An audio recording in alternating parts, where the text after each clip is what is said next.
Hi guys, hope you're doing good and welcome back to a new video and a new lesson. So today we are going to be talking about why 90% of the watch brands that actually start in the industry fail very quickly.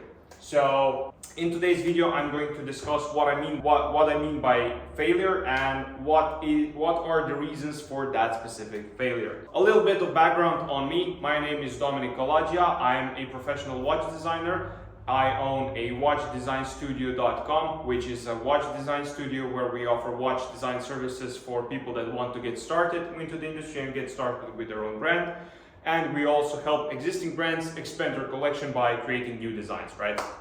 And we also offer 3D modeling and rendering services for their existing watches. For example, for an existing brand, we create photorealistic images that they use for product images or images on Instagram, social media and stuff like that. And we also do CGI video animations, which are a big part of a watch industry. So yeah, that's a little bit of background on me. And so over the past 7 years that I've been working as a watch designer, I've worked with a lot of different brands and micro brands. I know what works and what doesn't work in this industry, and with this YouTube channel I just want to help you guys out and help everybody that's getting into the industry to get some knowledge before they actually dive deep into it with their own money and with their own actual time. So yeah, that's a little bit of background on me. Without further ado, let's get right into this video. So firstly, we are going to write some basic points, and then I'm going to explain all of those points and what happens during those points that makes a watch brand fail. By failure, I mean not profitable, not selling watches, nobody's seeing you, and stuff like that, basically. So here are the stages of watch brand. So firstly, we are going to write them all down, and they're not going to be making too much sense, but I'm going to be writing down anyways. So number one, we have an ideal customer. Number two, we have design. Number three, we have production. Number four, we have sales. Number five, we have delivery. And number six, we have customer support. So yeah, these are the stages of a watch brand, of how it's from the watch brand being born to actually selling watches to your clients. So these are the main stages that I've come up with and that I think are correct. So what do I mean by ideal customer?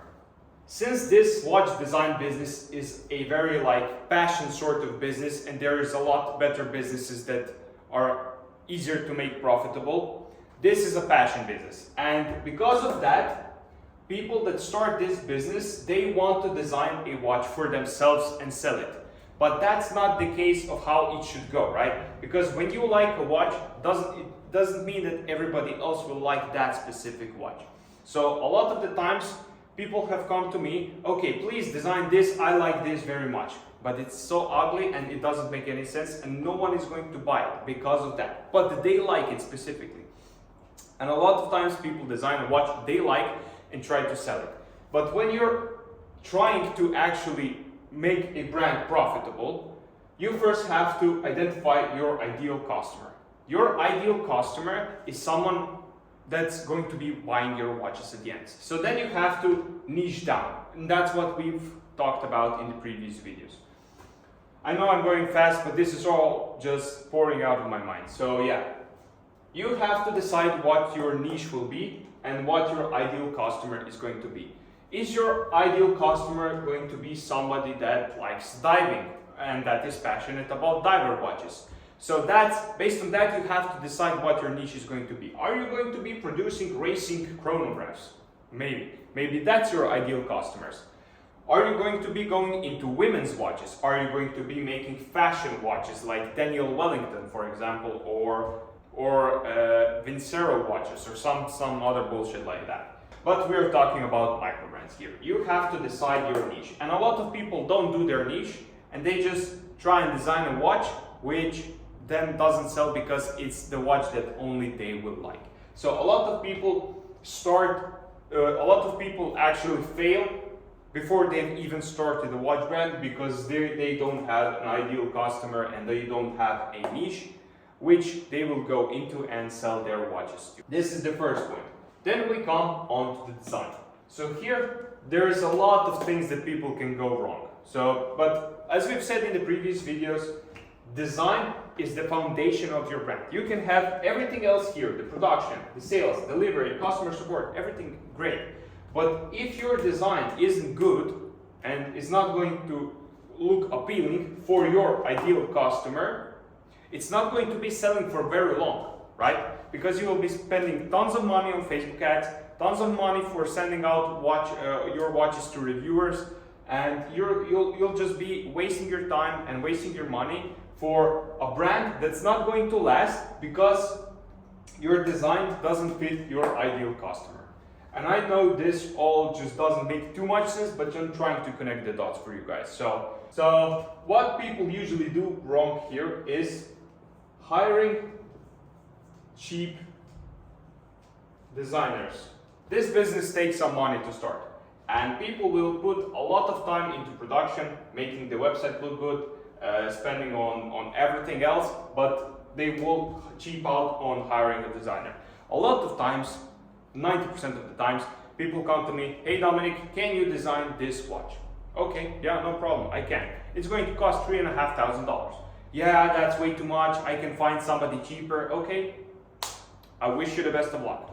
And then they go on Fiverr, they hire someone that's not going to deliver them any technical drawings, that's not going to deliver them any CAD files, any CGI renderings, any spec sheet of the watch, not design a movement holder that will actually fit the movement and fit the case inside. Nothing will be as it should be. The case will be out of proportion. It will be 38 millimeters and have a 49 millimeter lug to lug width.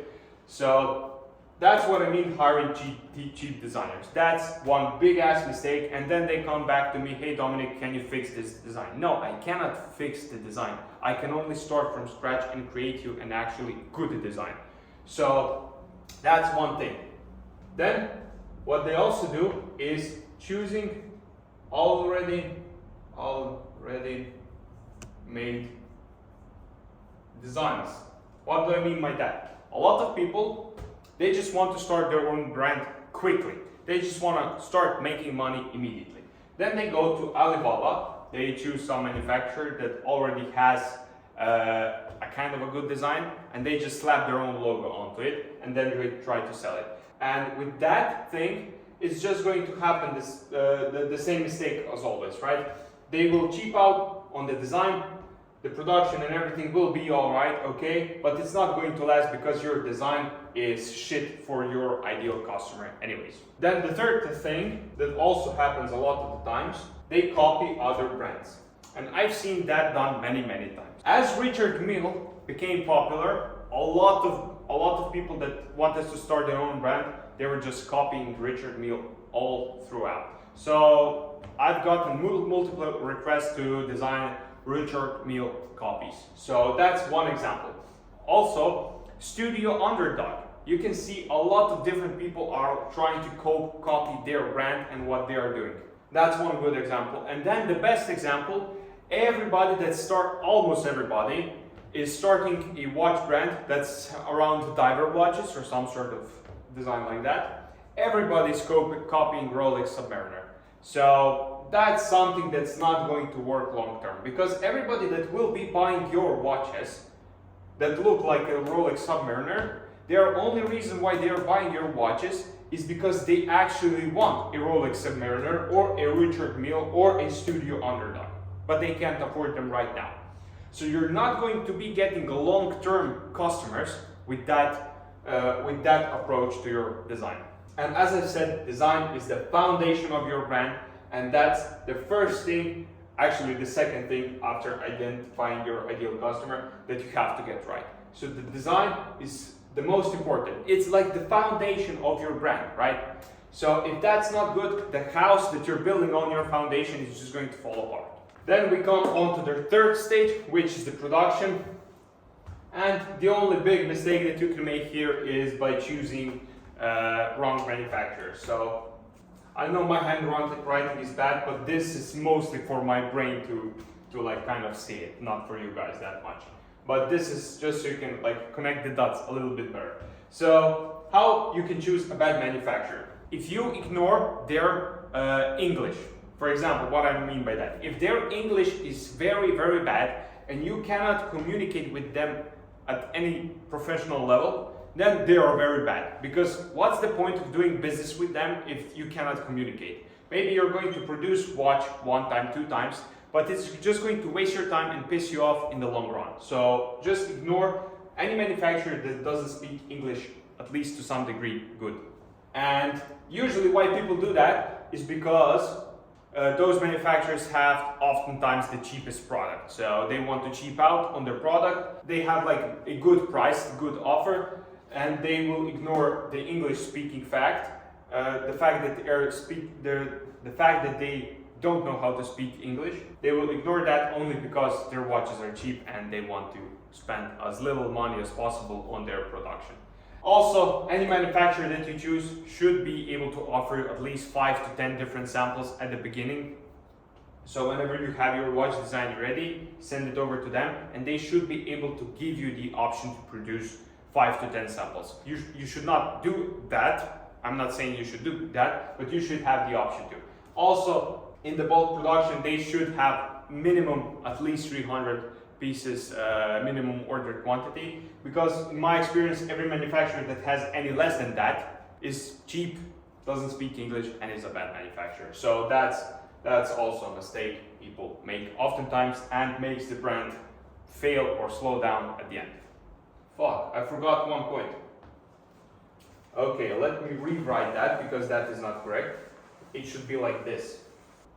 4 should be marketing, 5 should be sales, then 6 should be delivery, and 7 should be customer support. I knew I was missing something, but I couldn't see it. So yeah, then after production we have marketing. Marketing is the biggest, most important thing after your watch design. So here we are going to write social media, Facebook ads, and YouTube reviews. So, in the micro-brand industry of watches, marketing is usually done through either social media, usually through Facebook or Instagram. Then, next thing is Facebook ads, or any sort of paid advertising, and then is YouTube reviews. And that's what I've seen working so far the best. What people usually do wrong in this scenario, and to best explain this, watch industry is a luxury industry. It's all about perception. So if you take anything from this video, just try and think about perception.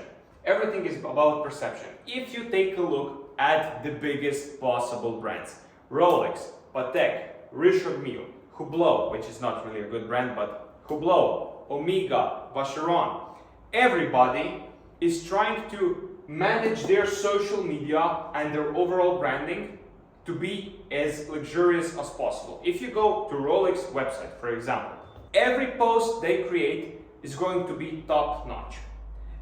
Every video they create is going to be looking perfect, describing their watches in the best possible light. Everything is going to be everything is going to give you a perception of luxury, whatever they do. And that is where I see a lot of mistakes made in the microbrand industry. A lot of people that are starting their microbrands, all of their social media looks like shit. It's just photo of their watch on the wrist, photo of their watch on the table, some reposts, some basics videos. It doesn't give a perception of luxury. The only reason why people are buying watches today is because they want to have a luxury thing on their wrist. Even if it's for 200 bucks, they want it to look luxurious, look quality, look, I don't know, professional. And if you have a basic social media content, your brand is just never going to be perfect. You're never going to get too many sales. You're never going to make a successful brand if you don't focus on the perception that your ideal customer has of your brand. So for example, you can take a look at RZE watches. They kind of do it good. If you look at Studio Underdog, those are some micro brands that do very good content around social media and posts on Instagram and stuff like that. Baltic watches, for example, same thing. Unimatic, Nomadic, all of their posts are kind of trying to look very luxurious, trying to pronounce the quality of their watches and trying to have a certain feel around their watch, right? So everything is a perception in this watch industry. Everything is just trying to make the best perception. And as you can also see, if you take a look at the biggest brands, Rolex, AP, Omega, Vacheron, and stuff like that, all of them use CGI on their Instagram or on their posts, on their website, on their social media renders and stuff like that. CGI is one of the biggest possible tools that a lot of brands don't use, right? And I know why they don't use it, because they are on a budget. Everybody that wants to start a brand is on a budget. Most of the people, right? So they don't want to spend on good CGI images. They don't want to spend CGI on good video animations that actually help in social media and actually help in Facebook ads. So CGI is the biggest untouched tool that people are not using in the industry, and because it's very costly. But to plug my business in, Watch Design Academy, that's what we actually teach you inside. How to use CGI to actually improve your brand, improve the perception of your brand on social media as well, along with actually designing your watch from scratch. So if you're interested, just go check out the Watch Design Academy down below in the description of this YouTube video, or you can just book a quick call with me to explain to you what it actually is and how it could benefit you. So everything that you need, you have down in the description. Then we come to the YouTube reviews. What I think that people don't make the mistake with here is they don't do enough of them. This is the biggest sort of sales that you will get from YouTube reviews. Because for example, how it goes, it will go like this. YouTube reviews, you have them here. You'll send out your watch to a YouTube reviewer that has a watch channel and does reviews. Then people will start researching your brand. They will go onto your social media. That's the first thing they go. And if your social media is bad, everything is bad, it doesn't give a good perception of quality product, it's not going to be good. Then if that is not good, that means your Facebook ads will be shit anyways. If these people, your ideal customers, go to your social media website and everything is bad, everything will be bad. Facebook ads won't work because your social media is bad as well, because also when people see your Facebook ads, if they are bad, they won't even click to your social media, right? And then people that actually go from social media to your website, which we will come right here to sales. Where do sales actually happen? They happen on website and they happen on Kickstarter. So usually sales happen on website. If you already have an existing brand, that's where you're selling your own watches because it's an online business most of the time. And Kickstarter, after you've actually launched your brand, that's the first time you're selling your watches, and 90% of the time it's on Kickstarter. So yeah, as we've talked about, YouTube reviews, then or Facebook ads, then go into social media, then it goes into the website. And here, the biggest mistakes people make is that their website is shit, basically, or that their Kickstarter campaign is shit. That it also doesn't give a perception of a quality and luxury watch. Perception is kind of a different word for branding, I would say, right? So website, what usually happens, what I've seen so far, is that their website looks like a 90s computer game, 90s Windows. So that's how it looks. That's one of the biggest mistakes. And then when actually people click on their watch, click on their product image is shit. Then they go onto the product page, see that the product image is shit, that the watch looks, or the renders, if they are using it, are actually very, very bad, or the real image of the watch just shows that the watch is not, it just doesn't show the watch in the best possible light, right? So, because the website is the first thing where people will have some connection to your watch after your social media. First impression will be gotten from your website. And if your website is shit, it doesn't work properly, it doesn't have very nice font, nice branding and stuff like that that actually fits your design and fits your overall brand language, then you're not going to buy the watch, right? Also, the specs are important and stuff like that, but it's just not going to matter if your product images are bad. So that's the biggest mistake. Then we have the Kickstarter here. I'm not sure if that's a mistake, but it just pisses me off. A lot of time people are trying to like promote their story of how they started their watch because they were so passionate and they tried to design a dial that looks like a star on the universe, or it's inspired by the grass on the field or some other bullshit. It just doesn't make any sense. Tell it like it is. I fucking love watches. I wanted to create a watch that will sell to the most people because I think I can produce the best watch. Be confident about it. Don't try to be like some little girl from class in primary school and try to promote your watch to some, I don't know. People see through that bullshit. I'm not sure if that makes any sense, but I hope it makes sense to you guys. So that's what they do in Kickstarter. When it comes to the delivery, so that's number 6. Here, the biggest possible mistake is that the box that the watch comes in, which I've talked about in the previous video, which you can also check down below, how to start your watch brand in 2025. I've also talked about it there. But if your packaging and box is bad and it's not premium, you're probably not going to have a repeat customer, because the first impression when they receive a watch is the box. That's the customer's first impression. And the first impression always has to be impeccable. It has to be perfect, right? So please, when you're designing a box, just make sure it's premium. Make a premium fucking box, please. Then we come to the customer support, not the box that works, a premium box that will give a nice first impression. So whenever you're opening up an iPhone or a Samsung, you can see the difference in boxes, right? Or Xiaomi, for example. Xiaomi will make a good product, but it will not make a premium looking product as an iPhone will.